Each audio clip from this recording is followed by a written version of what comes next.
Main Street. It's not so very different from thousands like it all over the United States. Smaller, perhaps, than some you've known, yet large enough to service the needs of the local population.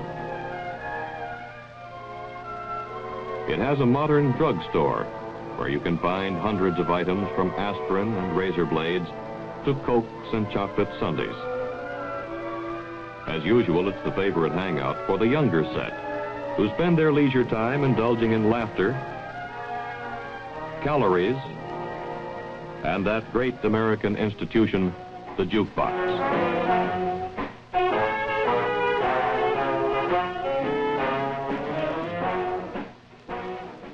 There's a department store.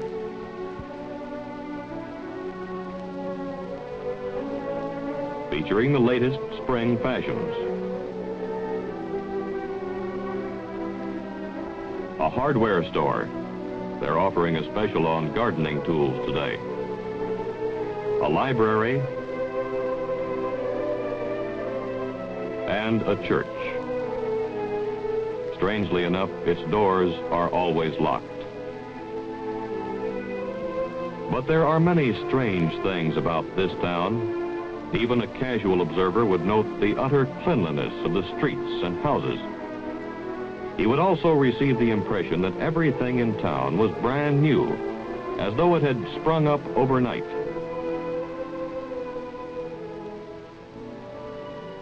A closer examination of the inhabitants would reveal that all of them seemed to be in their early 20s. Policemen, businessmen, mechanics.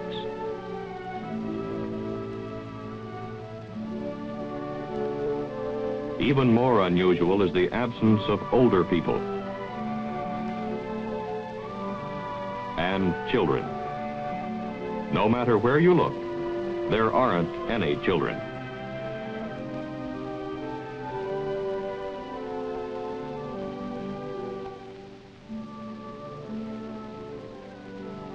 Yet the population seems large enough and busy enough.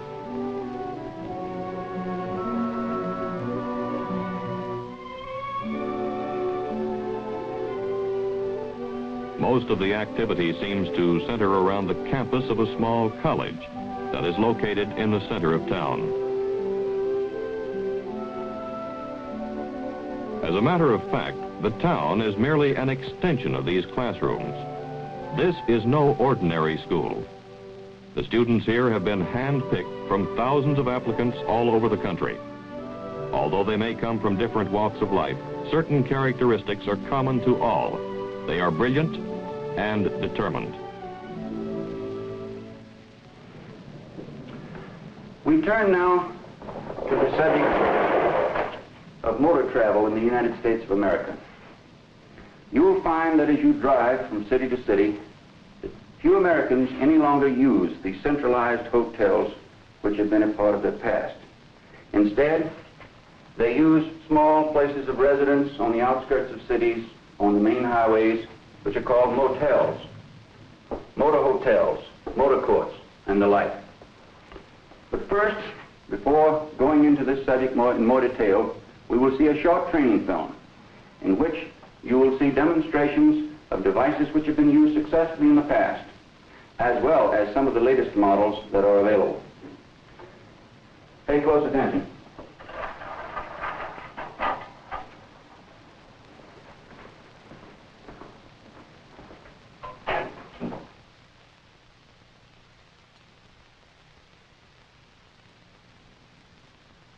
This is a typical American motel. They can be found all over the United States.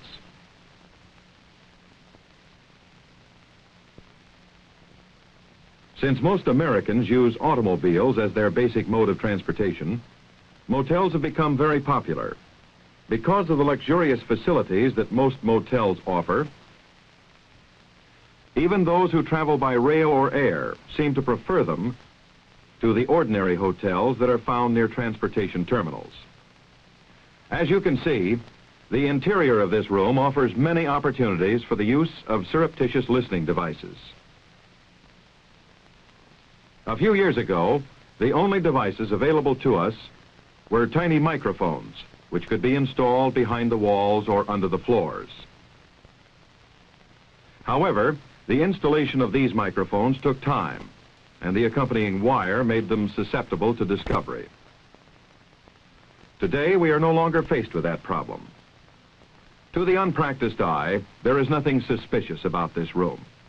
Nevertheless, these men are, for all practical purposes, speaking directly into a microphone.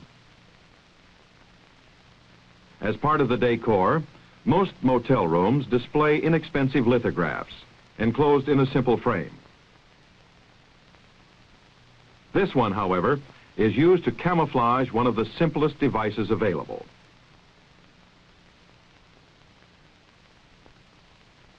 Enclosed within the frame, behind the print, is a complete battery-operated microphone and transmitter. There are no wires or buttons visible. The batteries can operate continuously for more than 200 hours and are easily obtained. The advantages that this unit possesses are obvious. A new picture can simply be exchanged with one already in the room, or if time permits, the existing picture can be utilized by inserting the transmitter kit into the frame. 3/4 of an inch is the minimum thickness of frame that is required for installation. Reception is usually excellent, no matter where the voices are located in the room. On that production figure for DC, I have the estimated daily production at 3. What do you show unit cost at? The estimated unit cost Second one down. is $5,245. Not only can a conversation be plainly heard, but a permanent record made, one that can be used for future reference, simply by using this small tape recorder in conjunction with the rest of the equipment. The listener doesn't have to be close to the transmitter. He can be a block away, sometimes up to 1/4 of a mile away, if conditions are just right. A passerby would notice nothing out of the ordinary here, just a motorist checking his route on a road map. Appearances can deceive. That hearing aid in his ear is actually wired to a tiny receiver, which allows him to hear what is being said in the motel room. I think they should. A permanent record of the conversation can be made under these circumstances just as easily as if he were hidden from view. The recorder can be hidden quite simply, as this man has done. There is enough wire on the spools to record continuously for 4 hours if necessary. Volume controls are simple to make. However, entry is not necessary in order to hear what is being said within a room.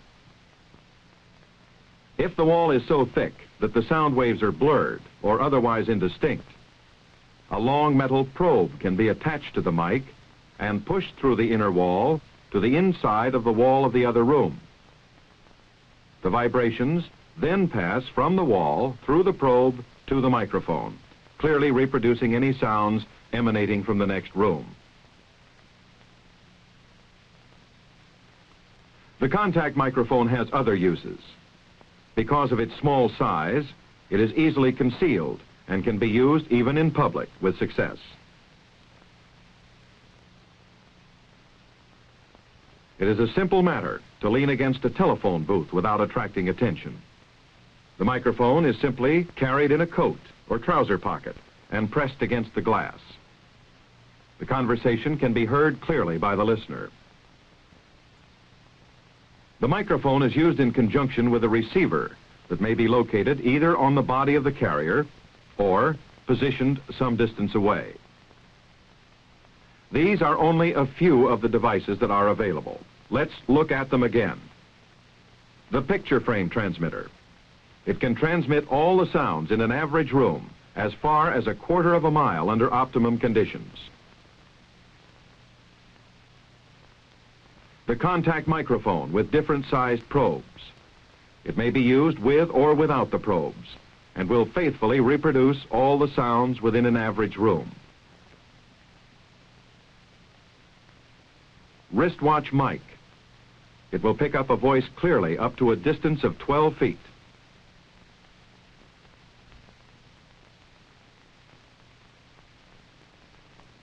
The tie clasp microphone. Its range is also 12 feet. These small microphones will reproduce all sounds in an average-sized room. This wire recorder can operate continuously for 4 hours. The small tape recorder, which can fit into a shirt pocket, can record continuously for 1 hour. These are some of the tools of your trade, weapons of democracy. Learn them well.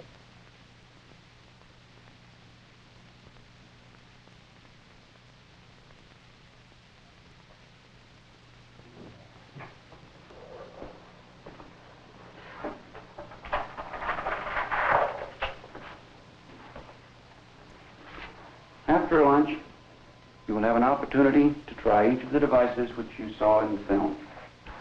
We'll take each of them in turn, learn what makes them work, and then practice the different installations. It is now 12 o'clock. Class is dismissed until 1.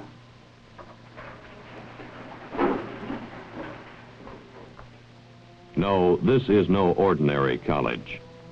The curriculum offers conventional courses in American history, geography and chemistry, plus some in photographic techniques, electronics, encrypting and decoding, and lab courses in the use of explosives.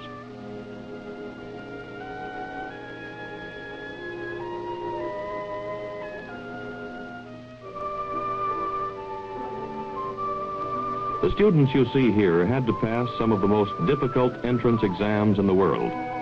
They are a special group. They have to be. The rest of the town's population is just as special. The entire town is a duplicate of what you would find all over the United States. It has modern stores, familiar brand names. The menus offer nothing but standard American dishes. The theater shows the latest Hollywood productions. But it's completely isolated from other population centers.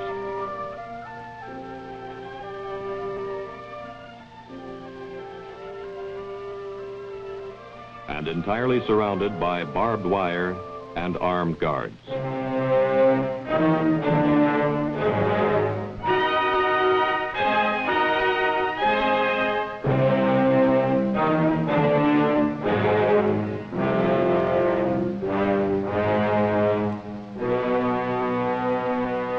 It's called Winitsa and is located in the central Ukraine, one of the southern Soviet socialist republics.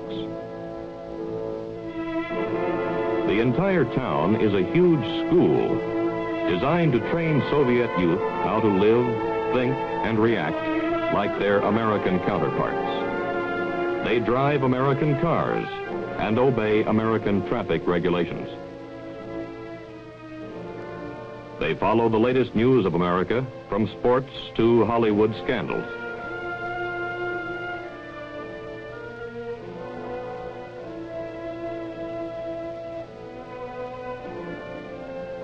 Their English is not only flawless, but they specialize in dialects and accents. All of the inhabitants in town are instructors. They coach the students how to conduct themselves. They're even taught how to buy like an American.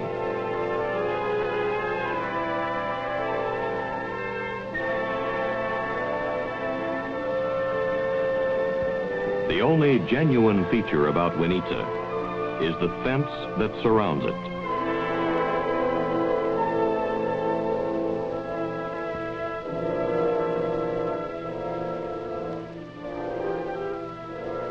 Winitsa, School for Spies, Small Town, USSR.